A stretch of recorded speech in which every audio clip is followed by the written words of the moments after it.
یہ وہ واقعہ ہے جس نے مسلمانوں کی نسلوں کو ایک آزاد فکر کے طور پہ اور جابر کے خلاف کھڑا ہونے کے لیے اصول اور بنیادی قاعدے مرتب کر دیے۔ لیکن افسوس یہ ہے کہ ہمارے یہاں محرم کو صرف ایک غم کا مہینہ بنایا جاتا ہے، ایک غم کا واقعہ بتایا جاتا ہے، ایک مرثیہ یا رسائی کلچر کے طور پہ سے لیا جاتا ہے، جس سے اس کے جو اصل جو سبق ہے، جو محرکات ہے، وہ دب جاتے ہیں۔ مثال کے طور پہ زین العابدین کے بارے میں یہ مشہور کر دیا گیا کہ بھئی وہ جو ہے نا بازاروں میں روتے پھرتے تھے۔ کیا وہ اس شخصیت کے مالک تھے؟ وہ مجھے تو نہیں لگتا اس شخصیت کے مالک تھے۔ وہ بازاروں میں کیوں رہے؟ ان کا تو ضبط کمال کا تھا جب وہ یزید کے دربار پہ کھڑے ہوئے اور انہوں نے جب اس کو فیس کیا۔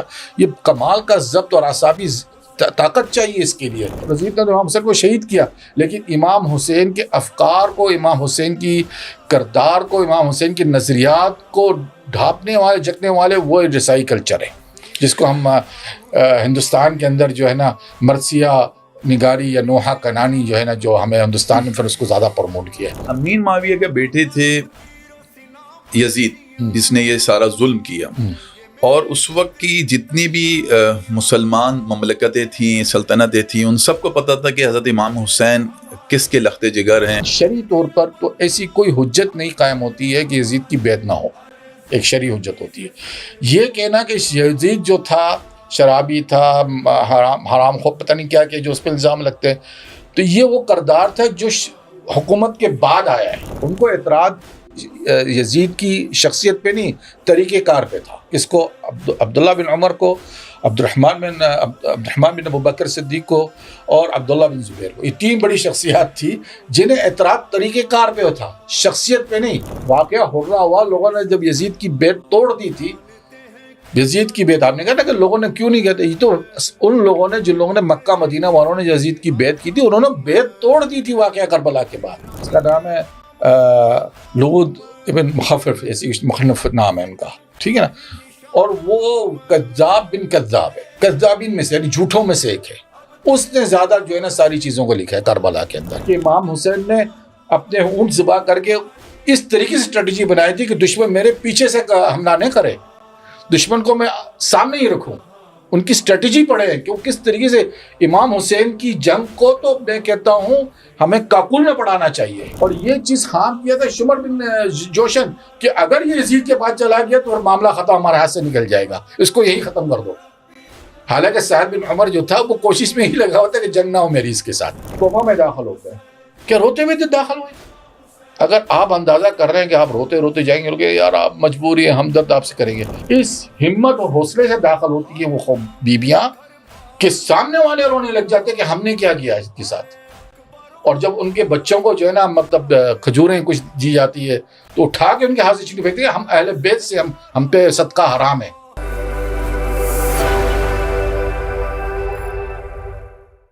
السلام علیکم، ٹاک وتھ علی اطہر کے آج ایک اور ایپیسوڈ کے ساتھ آج ہم موجود ہیں۔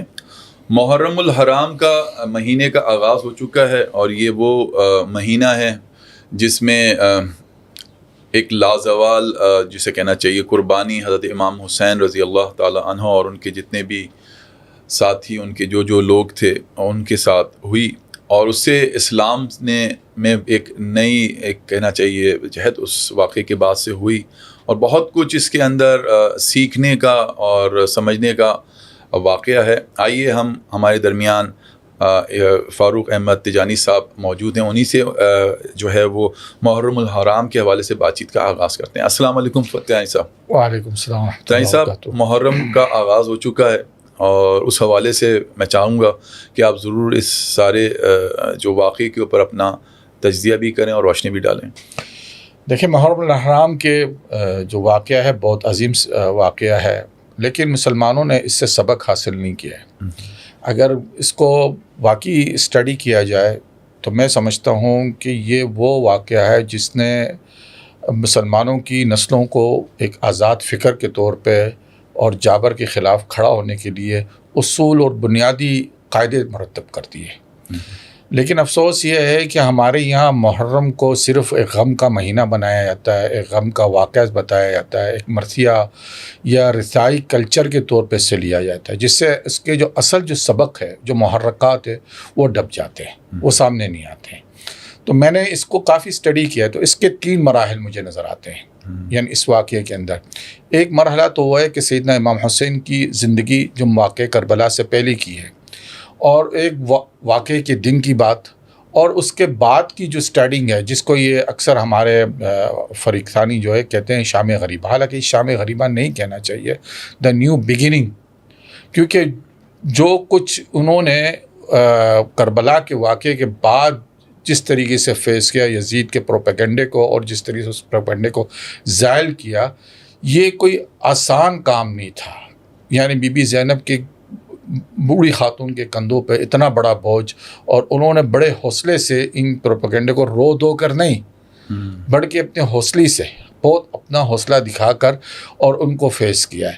تو یہ چیزوں کو جو ہے نا محرم الحرام کو جو ہے نا میں سمجھتا ہوں اگر ہم ان کو امام بارگاہوں سے نکال کے یونیورسٹیز لیول پہ لے کے آئیں، اور وہاں پہ جو ڈاکٹرز پروفیسرز حضرات ہیں وہ پڑھائیں کہ محرم الحرام یعنی اس میں امام حسین کا کیا کردار تھا، اس کی کیا پالیسی تھی، اس کی کیا سوچ تھی۔ اسی طریقے سے بی بی زینب، زین العابدین، امام حسن مثنیٰ یعنی امام حسن مجتبیٰ کے بیٹے، ان کے کردار کیا تھے بعد کربلا کے بعد، تو پھر آپ کو سمجھ میں آ جائے گا کہ ہمارا کام رونا دھونا نہیں بلکہ ان کردار کے نقوش پہ چلنا ہے۔ یعنی آپ یہ چاہ رہے تھے کہ ان کو جو جامعات ہیں، جو یونیورسٹیز ہیں، کالجز کے اندر ان کو اسکول میں اس کا سلیبس کا حصہ بنا دیتے۔ بالکل، میں تو کہتا ہوں دیکھیں، یعنی یہ میں نے اس کو کافی گہرے مطالعے سے دیکھا، اسٹڈی کیا ہے۔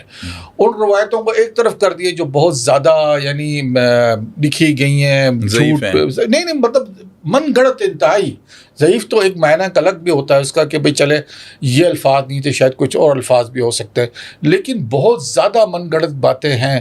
یعنی اس طریقے سے اس کو پیش کر دیا گیا، مثال کے طور پہ زین العابدین کے بارے میں یہ مشہور کر دیا گیا کہ بھئی وہ جو ہے نا بازاروں میں روتے پھرتے تھے۔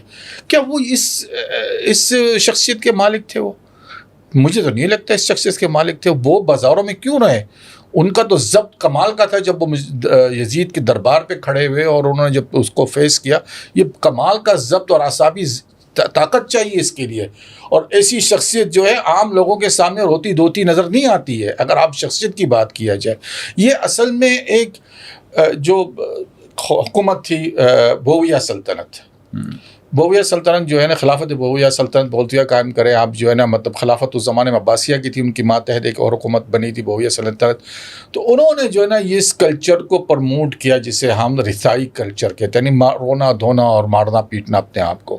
اس سے پہلے پورے عرصے کے اندر آپ کو یہ کلچر نظر نہیں آتا ہے۔ یعنی امام دیکھیں، سب سے بڑا واقعہ تو اگر اہل بیت کی نظر میں دیکھا جائے گا تو حضرت علی کی شہادت ہے، لیکن حضرت علی کی شہادت سے لے کر امام حسن عسکری تک کوئی بھی ایسا نظر نہیں آتا ہے جس نے اس حضرت علی کی شہادت کو عرس کے طور پہ منایا ہو، ماتم کے طور پہ منایا ہو، کالے کپڑے پہ، کچھ بھی نظر نہیں آتا ہے۔ بالکل ان کا جو طریقے کا، حالانکہ اتنی بڑی یونیورسٹی تھی، اگر میں دیکھا جاؤں تو ان کو یونیورسٹی کہوں گا، امام محمد باقر اور امام جعفر صادق جو ہے وہ ایک یونیورسٹی کے درجے پہ تھے، کیونکہ ان کے ماتحت امام ابو حنیفہ نکلے ہیں، امام مالک نکلے ہیں، حیان بن جابر نکلے ہیں۔ امام جابر بہت بڑے کیمسٹ تھے، تو وہ تو بہت بڑے کردار انہوں نے پیدا کی اپنے یعنی جس کو کہتے ہیں اپنی مجالس سے، انہوں نے روتے روتے لوگوں کو نہیں پیدا کیا ہے۔ تو یہ ذہانیت و سوچ جو ہے اہل بیت کی تھی نہیں تھی۔ اہل بیت کی جو سوچ تھی حماسی سوچ تھی، مطلب آپ دیکھ لیں کہ نفس زکیہ جو تھے، اس نے بنو عباس کے خلاف باقاعدہ خراج کیا، اور اس کو مدد کرنے والے، مالی مدد کرنے والے امام ابو حنیفہ تھے، جس کی وجہ سے ان کو جیل کاٹنی پڑی اور ان کو کوڑے لگے، اور پھر وہ ان کو زہر دیا گیا، ان کو مار۔ اسی طریقے سے امام مالک نے جب جو امام یعنی انہی کے یونیورسٹی سے نکلے ہوئے لوگ تھے، انہی کے مطلب مدارس سے، انہوں نے جو ہے نا بنو عباس کی اس میں کہ زبردستی لوگوں سے جو عہد لیا جاتا تھا، تو انہوں نے اس کو ان کے خلاف فتویٰ دیا، تو جس کی وجہ سے ان کو کوڑے لگے اور ان کے جو ہے نا کندھے اکھاڑ دیے گئے۔ تو ایسے ایسے کردار تو انہوں نے پیدا کیے ہیں، تو یہ رونے دھونے والے لوگ ہو سکتے ہیں؟ امپاسبل۔ ان کی شخصیت کو جان بوجھ کو، یعنی ایک دیکھیں، یہ آپ اس کو اس لیے سے لے لیں کہ سائیکولوجیکل بیہیویئر کے اندر یعنی کہا جاتا ہے کہ جب آپ